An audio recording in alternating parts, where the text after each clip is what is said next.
So finally, this was really a topic that, that was really, we call it the pepper that really raised. But we want to close up. Actually, we have like two very brief summaries of Jérôme Binkenbach and me. And Jérôme from the Swiss Paraplegic Institute, University of Lucerne, an old-timer and an expert, a friend. He's going to summarize why today matters, the link between community living and assisted decision-making. And this is actually the reason that we are so on top of things, So he's going to talk about it, and then I'll try to provide the brief summary. This is lovely. I have to say that what I'm feeling at the moment is the passionate chaos. And I'm so proud to be a Jew because it's just a mess. It's just an incoherent mess, isn't it? What I will do is give you a couple observations. I obviously cannot go through the chaos and bring order because that would ruin it in some ways. Let me start off. What I want to do is look at 19 and 12, Articles 19 and 12, and give you, if you like, the vision, because we want the vision. But let me start with what a lawyer would say, since I am a lawyer. What a lawyer would say is there is a minimal message. There is a threshold bottom. You combine 19 and 12, and what you have is deinstitutionalization is obvious. There is no argument. You also have the abolition of plenary guardianship as a minimum. These things are given as a legal analysis. Conceivably, you would have what we call a reverse onus. That is to say that only the normal situation is complete abolition of these two practices, with exceptions that are highly defined. That is a possible interpretation of the threshold. I'm talking the basic. What it means beyond that is something which I want to explore. But let me explore it by using a phrase which comes from the Global Report on the Right to Decide 2014 by Inclusion International. I don't know if you know this report, but the heading of this report is Independent but Not Alone. Now I want you to think of that phrase, independent but not alone, because I think that is what 19 and 12 together means. Independent but not alone.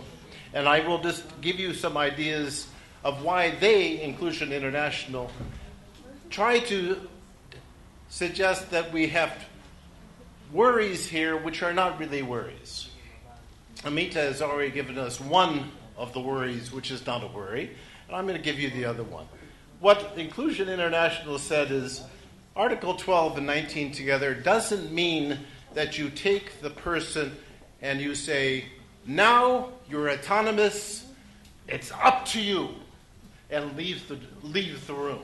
That is not what autonomy means. That is autonomy, as they say, which is a kind of sham individualism. It's an autonomy which says you're on your own, you have everything you need to make yourself to do what you need to do in the world. But that is phony. No one is like that. Universal support, to use a phrase which is perfect for this situation, comes in as the other end of this. Namely, all of us, it's been said several times, so it's nothing novel for me, everyone is vulnerable. We all need help. We are all embedded in a social fabric, which makes it possible for us to be independent. Our independence, paradoxically, is a function of our dependence. We are what we are because we are linked to other people. And I think 19 and 12 together tells us what it means to be human. And I will give you a moment to think about that while I give you some more practical observations about implementation. So the vision is independent, but not alone.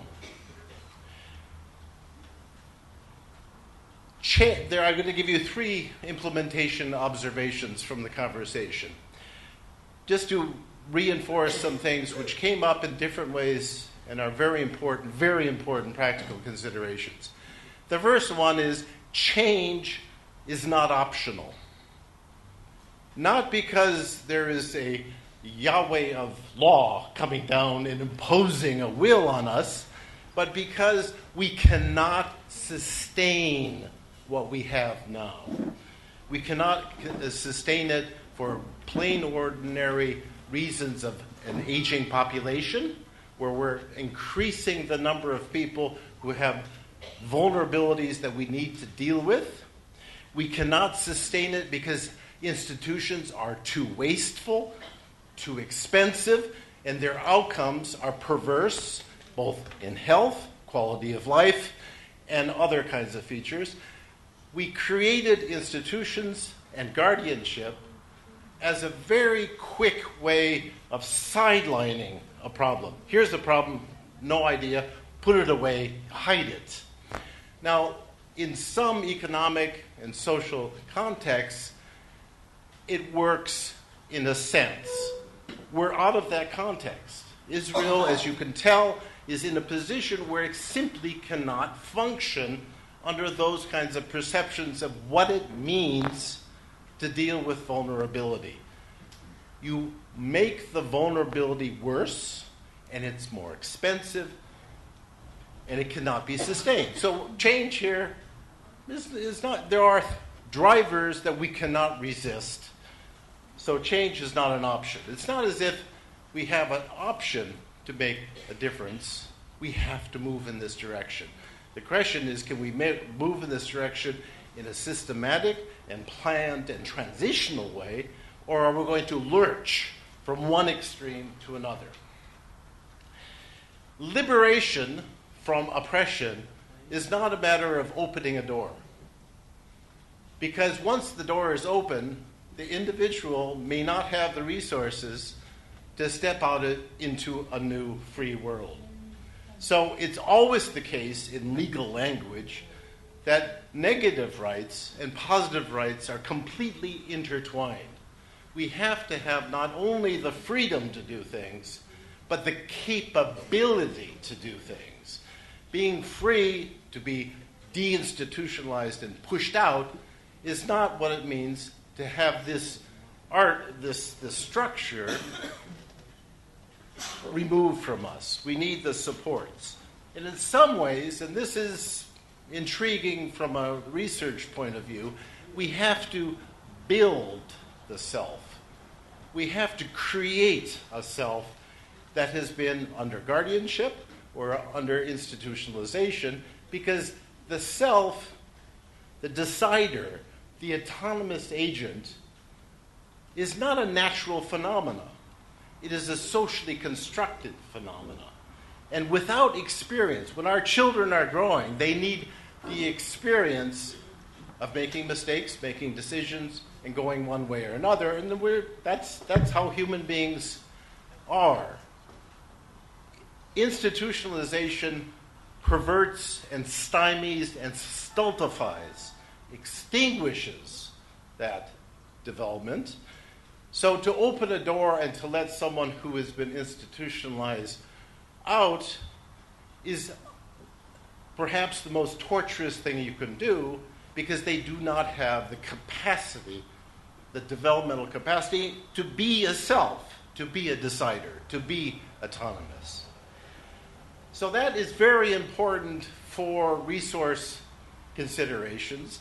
And it's been said a couple of times, and in Ontario, when we closed the institutions, we had very terrible examples of people dying in the streets in the winter time because they simply did not have the experience of, you mean I get to decide? What is that?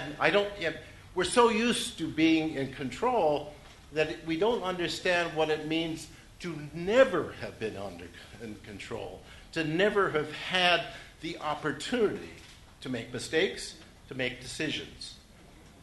that has to be learned. So the resources has to be expended that way. The third and last point of these practical considerations is something that came to me, I think, during your talk, and I mentioned it to you. What is needed for a move from one situation to what the law requires in Articles 19 and 12 is not a radical overnight change.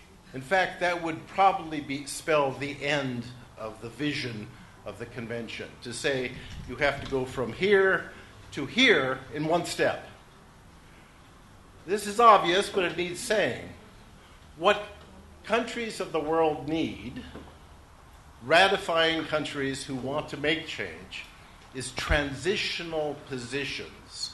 What they need, in law we call it progressive realization.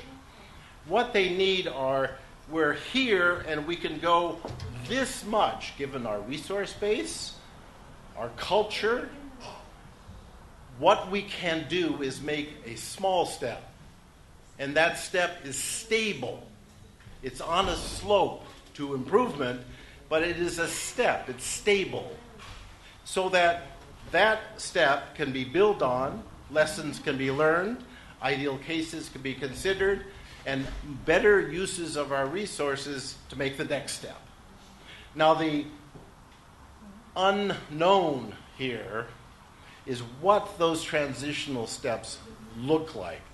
Some of the things that have been percolating in this passionate chaos have looked at some of these transitional moves that may not be stable or may be so individual that they only apply to one person. So our creativity as human beings should be directed to how is it that governments can make transitions that are incremental, progressive, but stable. Because if they're not stable, the shift will be down again. Setting the bar too high is a guarantee of failure. If this is what we have to do to make Article 12 and 19, we're out of here. We're not going to do it. Setting the bar too high is fatal. But also not realizing that you can make steps in the right direction that are stable and that these things can be built on is very, very important. Okay, so I promised that the 19 and 12, the vision actually tells us something about what it means to be a human being. And the way I'd like to put it is 19 and 12, for good reasons, which Gerald Quinn has written about, is necessary in this convention because the very humanity of people with disabilities have been questioned. There has been a kind of self-death, a subject death, involved in our treatment of people with disabilities. So whereas in the Convention for Women or other kinds of conventions, and the Universal Declaration, there was no need to have a reaffirmation of the humanity, the dignity, the personhood of people with disabilities. Here we needed it. But it also tells us something about what it means to be human. And what it means to be human is what was happening in the dynamic situation here. It's a kind of tension between respecting individuals and caring, helping individuals. As I was saying to someone over coffee, I have 3 children, I'm a paternalistic person, but that's a good thing. Paternalism is what I must be if I'm a good father.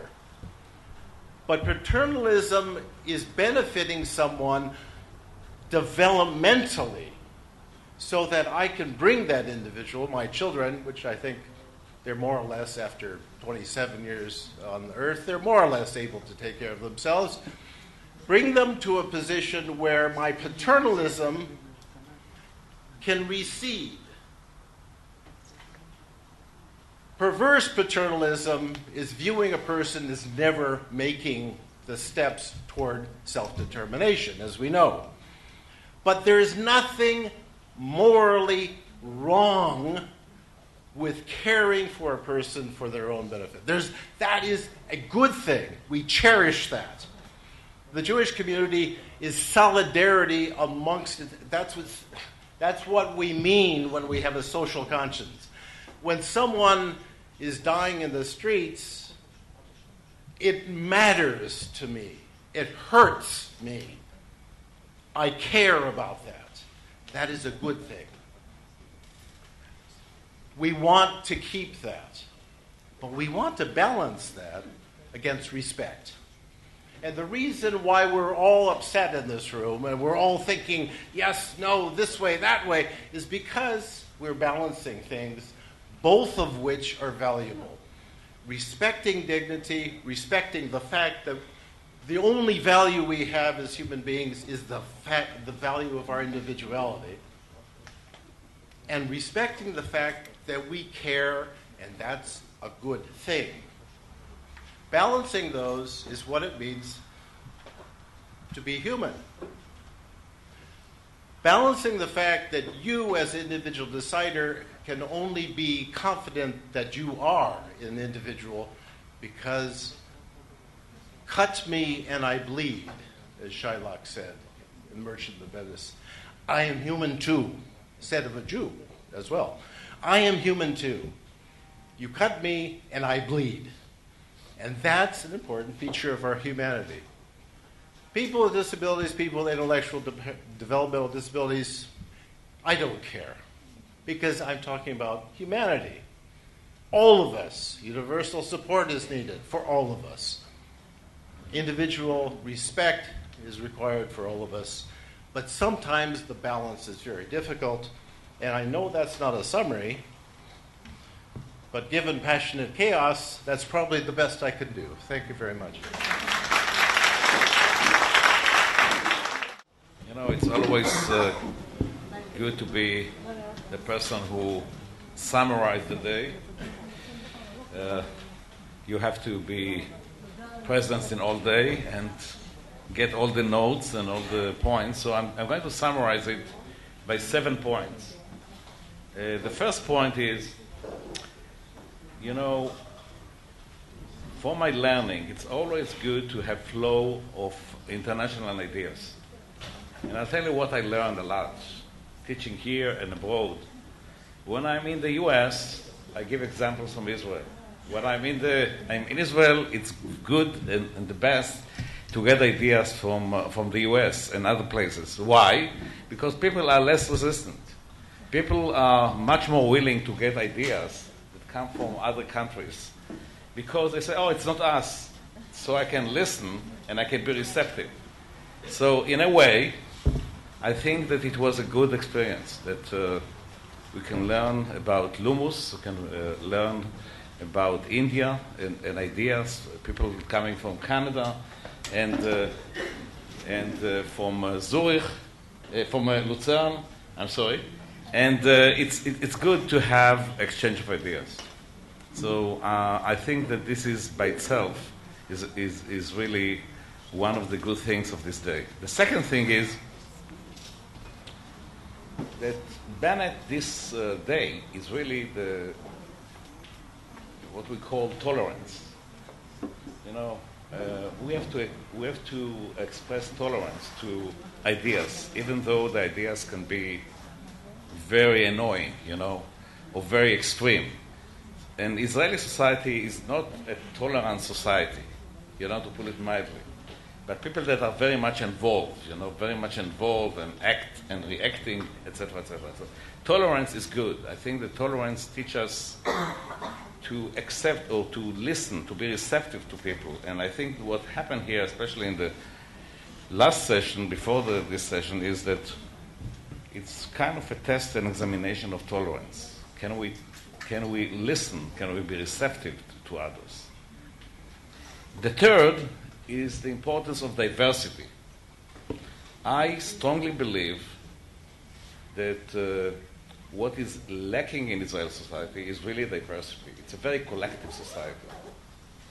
And diversity is good. And I want to encourage the government, as well as non-for-profit, to be receptive to diversity and to let all kinds of models to be, concurrently on the table, because there's not one truth.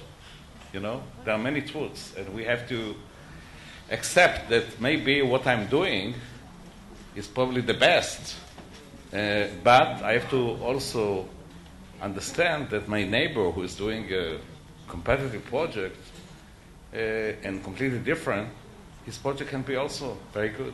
So I have to accept diversity. Diversity is very important.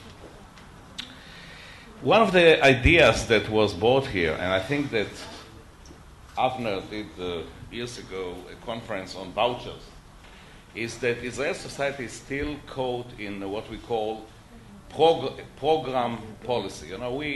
We set programs and then we fit people to programs. I think that we live in an era where we, by the way, not only disability, that it calls for individual planning. You need to look at the person and fit, the best responses to the person needs. It happens in all areas.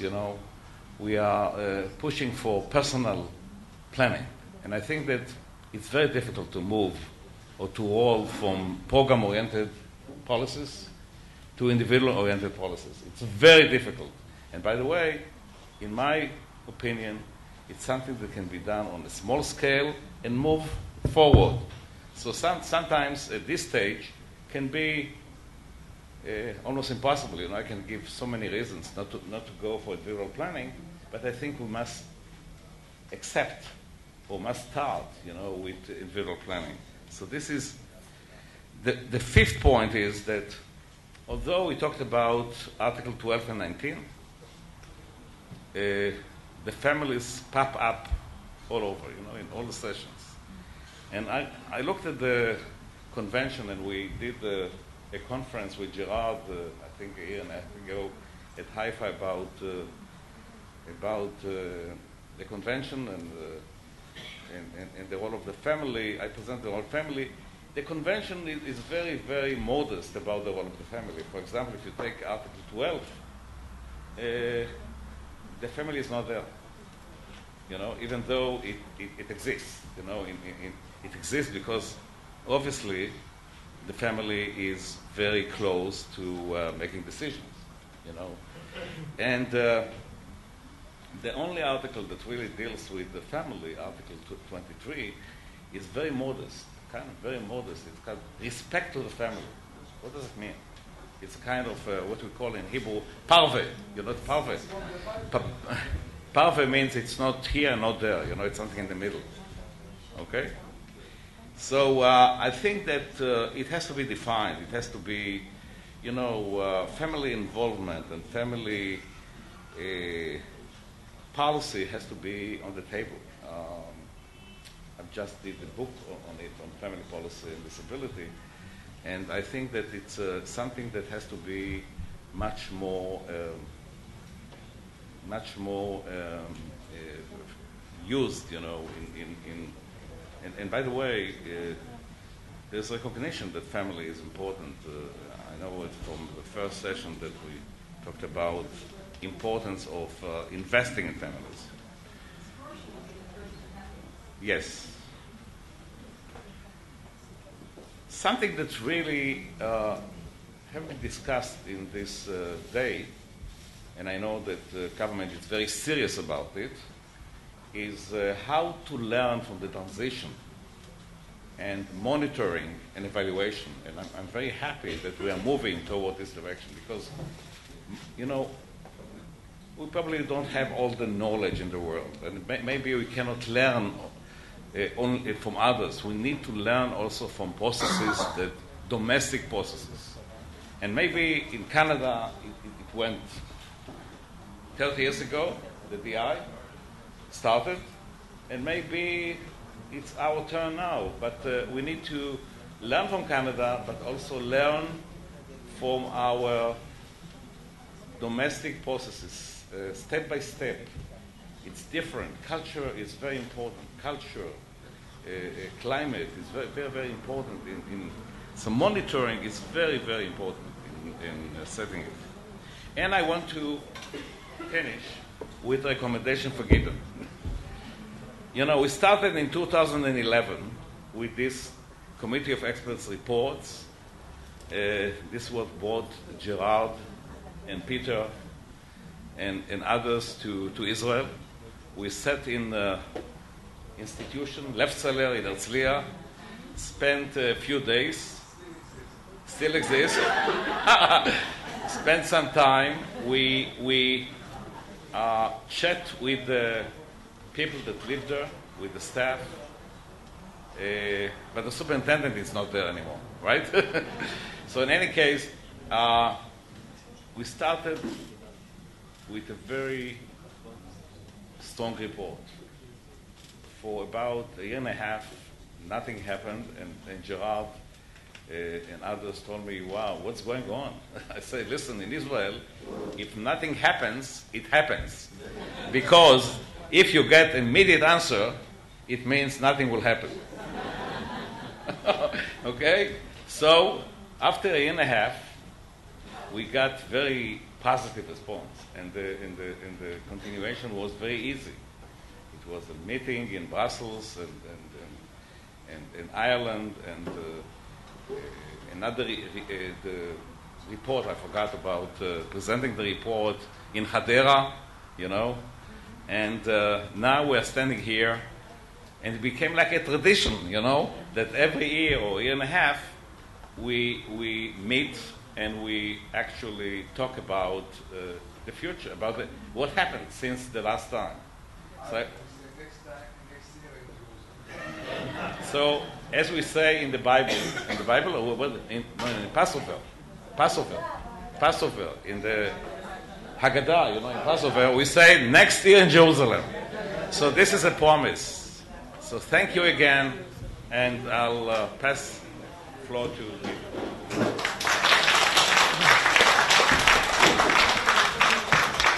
The good news, it will be just 1 minute. So I want to say that you have been a wonderful audience.